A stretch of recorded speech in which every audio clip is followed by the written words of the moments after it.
This game would be a homecoming for Bronny, hence the loud chants for Bronny from the crowd.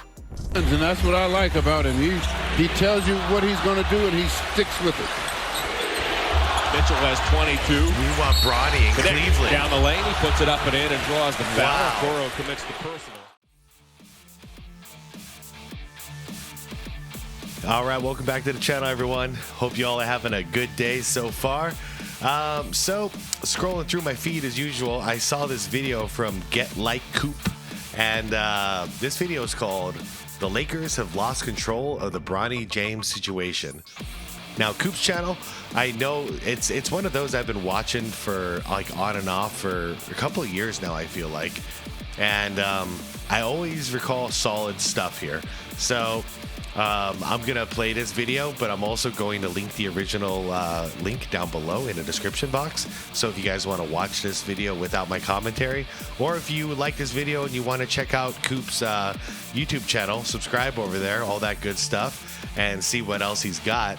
The link is down there for you to do so. The Lakers have lost control of the Bronny James situation. This is an understatement. I haven't been talking about it much because I don't feel like it should be news, because we're talking about a 55th pick here. But to be fair, I have to accept it. The Bronny James situation is different than what we know of. And yeah, considering not only is he's getting paid $8 million, so he's getting played as though he's like an active player for the Lakers, but he got sent down to the G League. And now not just is he sent down to the G League, for some reason he's only allowed to play home games for his G League team.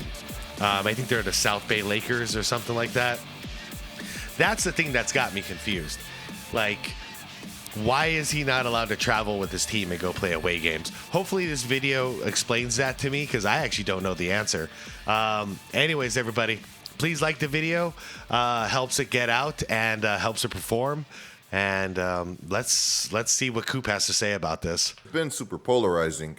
Ever since the Lakers picked him with their 55th pick, people have either been rooting for him and wanting to see him make history alongside Bron as the first father-son duo to play together in the NBA, or they have been heavily criticizing him for essentially getting a handout and not earning his spot in the league. For those people, they've really wanted it to be known that Bronny James is the face of nepotism, which at this point, I think that we'd all be lying to ourselves if we said that LeBron James didn't play a large part in Bronny James ending up on the Lakers. You know it's bad when reporters like Michelle Beadle, who have worked for several sports media outlets including ESPN and The Athletic, aren't biting their tongue and calling the whole thing manufactured. And no exaggeration. But shout out to Michelle Beadle. I've always been a fan of hers. Calls Bronny's comment with his father last night manufactured.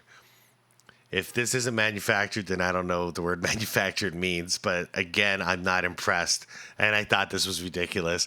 Real quick, for anybody who doesn't know my stance on this, I'm not a Bronny James hater. I know the puppet master here is LeBron James, so my sights have been set on him. This is obviously manufactured trash here. No disrespect to Bronny, but there's no way you would have got to the NBA. Not this year. Maybe next year if you performed well in college, but not this year. It wouldn't have happened, and you definitely wouldn't have gotten an $8 million contract when they didn't even intend on playing you. This stuff happened because of LeBron James, and I'm not mad at Bronny. He's just going along for the ride. You know, he's a kid. I can't blame him for any of this. However, his father, he knows better. That's a 40-year-old man, and he's toying around with a lot of money, an organization, you know, possibly the biggest basketball organization that exists in the Los Angeles Lakers, and he's playing us all for fools. So I just wanted to get that out of the way. Now let's enjoy the video. She really said this with her whole heart. She'd say that if this isn't manufactured, then I don't know what the word manufactured means. I agree. But again, I am not impressed, and I thought that this whole thing was so ridiculous. It's a circus. Saying something like this is one thing, but it has to sting differently when it comes from members of the media. It also has to sting differently when it's your own former teammates saying that something just isn't right with this whole ordeal. Remember that DeMarcus Cousins was questioning the seriousness of the entire Lakers organization? It's as I take it as a move, as I don't really think the Lakers are serious anymore. I love everything that it stands for. I think Bron is doing it is with his legacy as a businessman and everything that comes with it. I think it's a beautiful thing. I think really, really dope. Or I think it's really, really dope. But as far as the Lakers actually competing, I don't know. I take that as a sign that they aren't really serious. I agree. And the way the season ended last year with the high expectations, I expected more from them making moves. Yeah, no, it's dead on. I totally agree with this. It's so obvious to anybody who's not a paid media member to say the exact opposite. And all those people we see are usually clutch sports guys, you know? For employing Bronny? I know that Big Cuz has always kept it real, but even I didn't expect him to come out and say something like this. I think that we could all use a friend like Big Cuz in our corner. Somebody that's going to tell us what we need to hear and not necessarily what we want to hear. Totally so with agree. Bronny having a string of debuts, first in the NBA and then in the G League, he would get the golden opportunity to silence some of that noise that has only been growing louder and louder. But first, with things heating up in the NFL and the NBA's in-season tournament, we are getting in on the action with the best way to play daily fantasy, Underdog. Submitting a lineup is super easy. Alright guys, you any can of you win use big Underdog? money, and it's a great way to have some extra fun while watching the games. Just pick more or less on the projection available for your favorite players 2 to 8 times, and then submit your lineup. And on Underdog, you can submit a lineup for literally just $1. Now when you guys click the link in the description to sign up, make sure to use my code COOP, because with code COOP, you can get up to $1,000 in bonus cash these ads, along I with might a free actually do pick. this. And it's also a great way to support the channel. Thank you, Underdog, for the sponsor. Gamble responsibly, everybody. So far, Bronny's career has been super predictable, and I don't mean that as a bad thing. I've said this a lot, but anybody that expected Bronny to come into the league and make an impact right away, they were always going to be disappointed. Despite other teams having interest in him and Bron saying things like wherever he goes, Yeah, I remember that too. That was drive. Dude, this offseason was crazy because of all the circus antics. Yeah, wherever Bronny is at, that's where I'll be. I would do whatever it takes to play with my son for 1 year. It's not about money at this point. Yep. So that's where it became a thing for Bronny James. Teams were considering drafting him to bring LeBron over until Rob Pelinka changed the game. Or is it Rob? No, not. I'm sorry. Shoot. What's his agent's name? LeBron's agent. I'm drawing a blank. Y'all know who I'm talking about. The little weasel guy. Where he basically threatened all these organizations saying, if you draft him, you're not going to get Bronny. He's going to go play overseas. And this was a very, very real thing. So they basically, I wonder if eventually there could be a lawsuit involved in this, because this is market manipulation, what they pulled off here. And in any other industry, this would be a severe crime, what they did. But yeah, dude, that was disgusting. So with that all happening, not only did LeBron get to stay in LA because Genie drafted Bronny, but also he got a max contract out of it. So he didn't even have to take a pay cut like he said he would. Must be nice to be the king.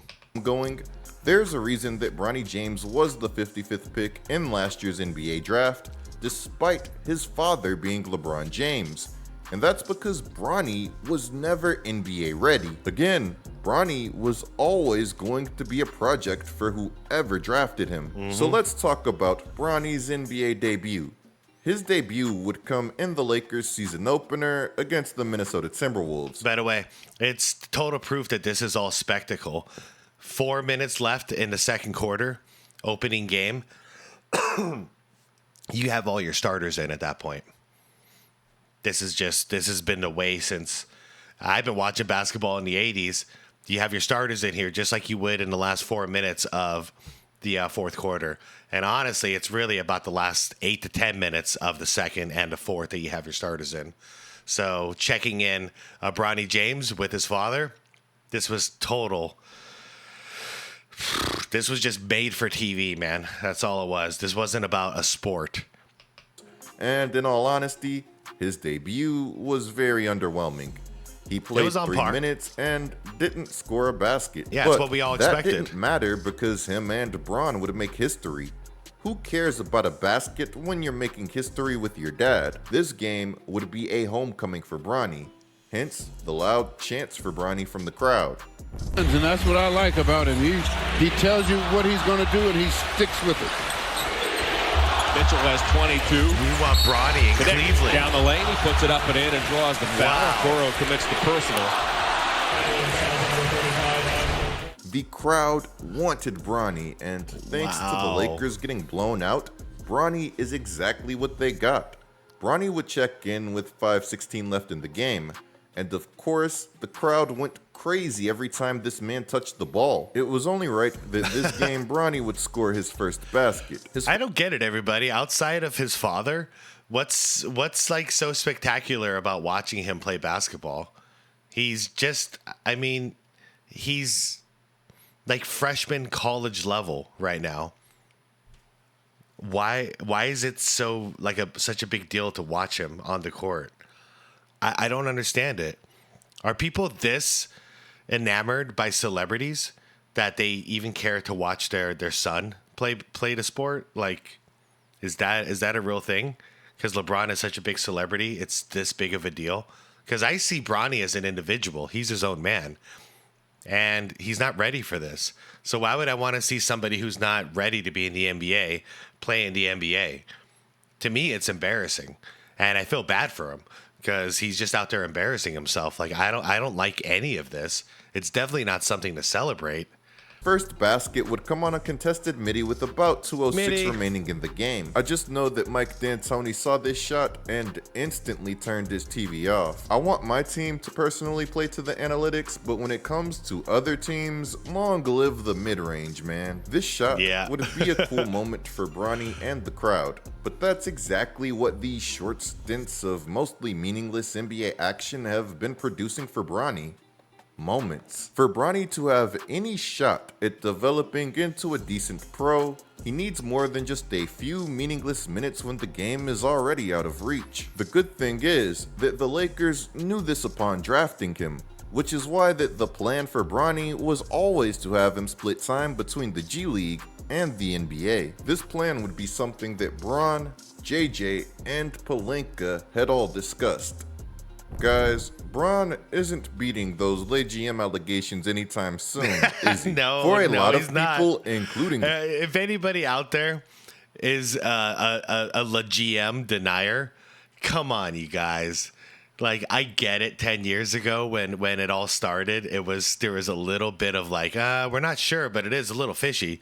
But come on, guys. In 2024, after all this happened, can we just all agree that LeBron is the GM everywhere he goes? Come on, let's have some peace. Let's unite on one thing for a change. Brian Windhorst, this is the breaking point for them for this whole Bronny James situation. To quote Brian, he's only going to play in South Bay Lakers home games. Yeah, why? Why is this a thing? Okay, he's only kind of part-time G League player. To kind of be a part-time G League player. And he's not getting on United Airlines to fly to these road games. I know he's getting somewhat special treatment and nepotism. That's fine. Honestly, I don't care. Like I said, it's normal. Now, I think it's actually detrimental to him. Wait, that doesn't line up. No. He's getting special treatment and nepotism, and now just fast forward to it's normal. Because this is just trash. That's fine, honestly, I don't care. Like I said, it's normal. No, you're saying it's special treatment and nepotism. Like I said, it's normal. No, those two statements contradict each other. I'm sorry. Why is this happening, though? Like, why is he getting paid $8 million to be a Laker when he's in the G League, but he's not even playing full-time in the G League? What the hell is this? I don't like that. I don't know whose idea it was, but obviously the Lakers are fine with it. They're doing it. On this particular instance, I think that it's gone too far, and I don't think that it benefits Bronny. I don't think that it benefits the South Bay Lakers, and I don't even think that it benefits LeBron at this point. It's hurting the Lakers. It's hurting the South Bay Lakers, and it's hurting Bronny because, dude, let Bronny be a man. Treat him like a man. He's not a child. You know, I call him kid because I'm twice his age, but he's actually an adult man. Like, treat him like a freaking man. What, he can't get on a plane? He's not allowed to travel without mommy and daddy? Is that what's going on? Let the kid loose. The kid is earning $8 million a year, even though we don't think he deserves it. He's obviously a man, though, because he's getting paid. He's doing a job. Let him do that job. Let him feel like a man. Guys, you know me. If I see a stinky mess, I'm going to call it a stinky mess. Yeah, where's and the poop, this whole Robin? situation is one giant stinky mess.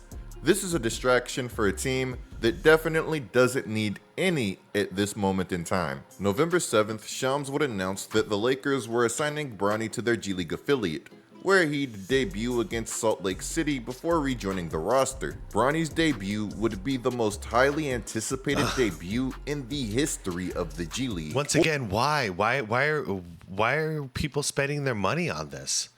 What are you getting out of this? I don't understand. If it's not about basketball anymore, like, what are you getting out of buying that ticket and watching him play? Unless you really think this kid is the next LeBron James. For his debut, he would help to sell out an arena for a team who ranked dead last in attendance just 2 seasons ago. Bronny selling out his debut was nothing short of amazing for the Lakers. Like it or not, the NBA is a business, and for a lot of clubs, the name of the game is to make as much money as possible, as easy as possible. However, while Bronny is good for business, he would be great for business if he were actually able to develop into a solid NBA player. And as things stand, Bronny has a long ways to go, as right now, this man isn't even dominating the G League. In Bronny's G League debut, he wouldn't take long to get on the board. With the floor spaced and... I mean, we shouldn't be surprised that he's not dominating the G League because he didn't dominate the NCAA. So he's not ready for any of this stuff. Him having the entire right side of the floor isolated, he'd go right at his defender as he rose up and knocked down the in-rhythm mid-range pull-up, which has sort of been his go-to move. When I saw this shot fall, I thought that he was about to have a big night. Unfortunately for Bronny, this field goal wouldn't be a sign of things to come. His only other field goal would be a heavily contested floater after a screen and roll. He made the floater, but he missed the open man. I remember watching this because my initial reaction was like, oh, you blew the pass. But then I was like, all right, you made it up with the shot. But still, that would have been a better basketball player right there. It was the wrong read. The roller was wide open on the roll, and a pocket pass there or an alley-oop would have definitely been the better play. I know, honestly, though. He had the position where he could have just bounced past it right here. Screw the alley-oop because he's so short. And that could have been tipped, but he could just bounce pass, dunk. By the way, shout out, Coop. We both saw the same thing. And a pocket pass there or an alley-oop would have definitely been the better play. I'm not trying to sound like Paul George when he got gamed by Damian Lillard in the playoffs, but as a point guard, Bronny has to make that pass. Yeah. Going 2 of 9 from the field, Bronny would finish this game with just 6 points, and he'd also have 5 turnovers as he somehow found a way to be the only starter with a negative plus-minus in what was a 14-point win. Wait, why was he a starter? I didn't know that. I'm not watching this stuff. I'm just seeing, I just see the stuff you guys see. I'm not watching these games for the G League. Why is he a starter out there? It was only -1, but all of the other starters were plus double digits. It wasn't all bad for Bronny though. This game, he did showcase some court vision on a few passes that he made, My favorite pass from this game was this alley-oop that he threw to Kyler Kelly. On this one, he wouldn't miss him, but instead hit him in stride for the pass. easy flush. In this forgettable game for Bronny, he'd also make some nice defensive plays. Yep, good block. Overall, he'd finish this game with 6 points, 5 turnovers, 4 assists, 3 rebounds, 2 steals, and a block. Consistent performances like this one are exactly why there has been so much criticism about Bronny. Yeah, and I think he shot, 3 for 9? That's a rough game, man. That's just a rough game. Because these aren't anything new. He averaged just 4.8 points per game on 36.6% shooting his 1 year at USC. He averaged just 8.8 points per game on 35% shooting in the Summer League. I know. So all you guys out there who are saying that it was the college program, what was it, USC, that was the problem, like he didn't fit in there, or there was problems with the coach, or the coach didn't know how to use him. Can we just let that narrative go? This is who he is for now. Maybe he'll develop into something else, but for now, this is who he is. And my problem is they paid him a contract for who he could possibly become, maybe someday, but they didn't pay him for who he is now. And this is who he is. It's what he was last year and what he is this year. And 3 different leagues now. We've seen him in the NCAA. We've seen him in the NBA as a Laker. And now we've seen him in the G League as a South Bay Laker. It's not the coach. It's not the organization. This is who he is. We should accept him for who he is, you know? And then in the preseason, he'd average 4.2 points on 29.7% from the field. Yeah, he shoots Occasionally, 30. he does have a nice game, but ever since becoming a McDonald's All-American, Bronny has struggled more than he has been good. And while I love that he's getting the opportunity that he is to grow and to make as many mistakes as possible, especially after what he went through with him suffering cardiac arrest, I know. I just wish that everybody got the same opportunity. Yeah, and this whole thing, considering that his dad is a billionaire plus, I don't know, man. I feel a certain way about him playing professional basketball right now, because I'm old enough to where I've seen it. I've seen a player collapse to his death on an NBA basketball court, and I'd like to not see that again. You know, it's been about 30 years since I've seen that, and that wasn't pleasant to watch. And I don't want to see the same thing happen to this guy. If it's for the money, his dad's got the money. But if it's for the glory, then I understand you can't stop him. If he's really got something to prove, nobody can stop him. He's going to do what he's going to do. I hope tragedy doesn't happen here. Because with as much talent as there is in the league, there's still a ton of talent that never got their shot to prove themselves as well. The talent for basketball is at an all-time high. The NBA really needs to hurry up with this expansion stuff. So while Bronny didn't look too good in his debut, his undrafted teammate Quincy Olivari did, and D'Lo would agree, saying that he honestly looked like he was too good to be out there. Respectfully, 28 points, 10 rebounds, and 6 assists. That's what he'd have in his debut. Damn. Guys, Olivari is 6'3". He is a 6'3" flame-throwing guard. And look, I know it's just the G League, but posting these numbers at 6'3" is not easy to do. If somebody posted these numbers at LA Fitness, I would be impressed. Man, give him a 10-day, Lakers. LA, that is. Give him a 10-day. Let's see what he can do. Are first-round picks who don't have games like this in the G League, and Olivari is doing it as a 6'3" undrafted player. The Lakers' second-round pick from 2022, Maxwell Lewis, would also have a good game, scoring 27. But to take things back to Bronny, it's only up from here. Bronny is still only 20, has the tools, and as we know, will get every opportunity to get better. I know. What's sad is that Olivari could play as good as he wants, but he won't get the opportunity with the actual LA Lakers, because Bronny's already got the money. He's already got the contract, so they can't give him the $8 million now. You know, if he has a successful 10-day contract run and they want to sign him, they can't because they've already invested in Bronny. So no matter what, it's going to be Bronny getting experience, and then they're going to bump him back up because he's already under contract. That sucks. That's not fair.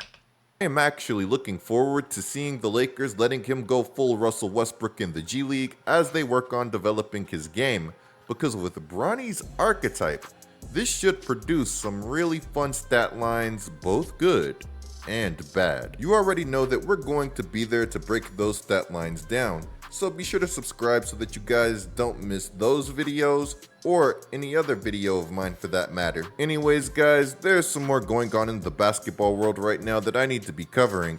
Clicking the video on the screen right now and using code COOP for Underdog are both great ways to support this channel. I'm Get Like Coop, bringing you guys the scoop until our next upload. That's awesome. Yeah, that's why I like Coop. That was a very level-headed video and analysis of the entire situation. Shoot, I learned some stuff here though, and I don't like what I learned. Unfortunately, it's just more of the same. Guys, what do you guys think about it? Did you guys, when Bronny went to the G League, did you expect him to all of a sudden shift into a different player and like he was going to dominate the G League? Did you also think that when he went from college to the Lakers that he was going to dominate all of a sudden and become a different player? Or are you like me where you're just assessing him as a human and an athlete and going, this is who he is, this is the level he's at, so this is what we should expect? Because I don't understand what's going on when it comes to him and people's expectations. He's selling out G League games. Why? You know, there's so many great basketball players to watch right now. Why would this be a priority to watch Bronny James? I don't get it. If anybody can explain it to me in the comments. Let's have a good conversation about it like we always do. Shout out to Coop. Go subscribe to that channel if you enjoyed this video. I certainly did, and I'm glad I'm a subscriber. Leave this video a like if you enjoyed it, and subscribe to my channel if you want more reactions like this. Everybody, I'll see you all in the comments, and peace out.